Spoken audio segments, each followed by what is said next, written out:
পুরান ঢাকার নবাব পরিবার মানেই শুধু জাঁকজমক আর রাজকীয় ঐতিহ্য নয়, এই পরিবার থেকেই উঠে এসেছেন এমন কিছু নারী যারা নীরবে কিন্তু গভীরভাবে বদলে দিয়েছেন তাদের সময়কে।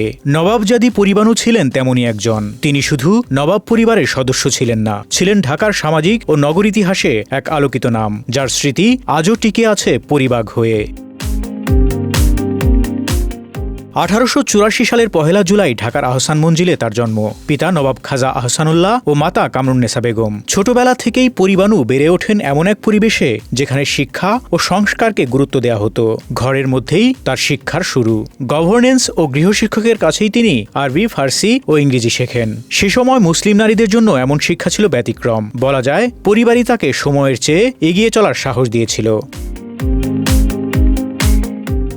শুধু পড়াশোনা নয়, চরিত্রেও ছিলেন তিনি দৃঢ় ও আত্মবিশ্বাসী।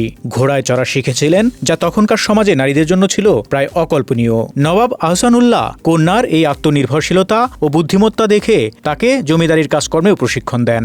এক পর্যায়ে তিনি পরিবাণুকেই নিজের উত্তরাধিকারী করার কথা ভেবেছিলেন, কিন্তু তার আকস্মিক মৃত্যুতে সেই পরিকল্পনা আর বাস্তব রূপ পায়নি।